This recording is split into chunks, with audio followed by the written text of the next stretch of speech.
ঘোড়ার গোস্ত খাওয়া কি জায়েজ? ঘোড়া মানুষের সম্পর্ক বহু যুগ ধরে একটি দ্রুতগামী প্রাণী। এটি এক সময় বাহন হিসেবে ব্যবহৃত হতো, যুদ্ধেও ব্যবহৃত হতো। দ্রুতগামী বলে এর নাম তুরগ বা তুরুগম। অনেকে জানতে চেয়েছেন ঘোড়ার গোস্ত খাওয়া কি জায়েজ। এর উত্তরে ফুকাহায়ে কেরাম বলেন, ঘোড়ার গোস্ত খাওয়া জায়েজ। ঘোড়ার গোস্ত হালাল, কিন্তু গণহারে ঘোড়ার গোস্ত খেলে জিহাদের সময় ঘোড়ার মাধ্যমে খেদমত নিতে সমস্যা হতে পারে। তাই ইমাম আবু হানিফা রহমতুল্লাহ আলাই বলেন, ঘোড়ার গোস্ত খাওয়া মাকরু।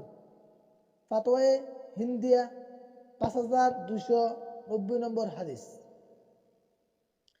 ঘোড়ার গোস্ত খাওয়া হালাল না হারাম? তাছাড়া হাদিস শরীফে এসেছে, হযরত খালিদ ইবনে ওয়ালিদ রাদিয়াল্লাহু তাআলা আনহু বলেন, রাসূলুল্লাহ সাল্লাল্লাহু আলাইহি ওয়াসাল্লাম ঘোড়ার গোস্ত খেতে নিষেধ করেছেন। সুনানে নাসাই। তবে সাধারণ সময়ে ঘোড়ার গোস্ত খেতে কোনো সমস্যা নেই। হযরত জাবের রাদিয়াল্লাহু তাআলা আনহু বলেন, খাইবারের যুদ্ধে রাসূল সাল্লাল্লাহু আলাইহি ওয়াসাল্লাম গাধার গোস্ত খেতে নিষেধ করেছেন, ঘোড়ার গোস্ত খাওয়া অনুমতি দিয়েছেন। বুখারী 5520 নম্বর, মিশকাত 4107 নম্বর হাদিস। অন্য হাদিসে রয়েছে, হযরত আসমা রাদিয়াল্লাহু তাআলা আনহা বলেন, আমরা রাসূল সাল্লাল্লাহু আলাইহি ওয়াসাল্লাম এর যুগে ঘোড়া জবাই করেছি ও গোস্ত খেয়েছি। বুখারী শরীফের হাদিস।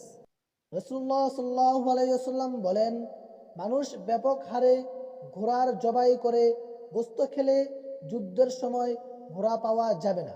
তাই ঘোড়ার গোস্ত খেতে নিষেধ করেছেন মহানবী সাল্লাল্লাহু আলাইহি ওয়াসাল্লাম। যদি এমন কোনো পরিস্থিতি হওয়ার সম্ভাবনা না থাকে, তাহলে ঘোড়ার গোস্ত খাওয়াতে কোনো সমস্যা নেই। তো দর্শক, আশা করি আপনারা বুঝতে পেরেছেন। তো ভালো থাকবেন, সুস্থ থাকবেন। ধন্যবাদ।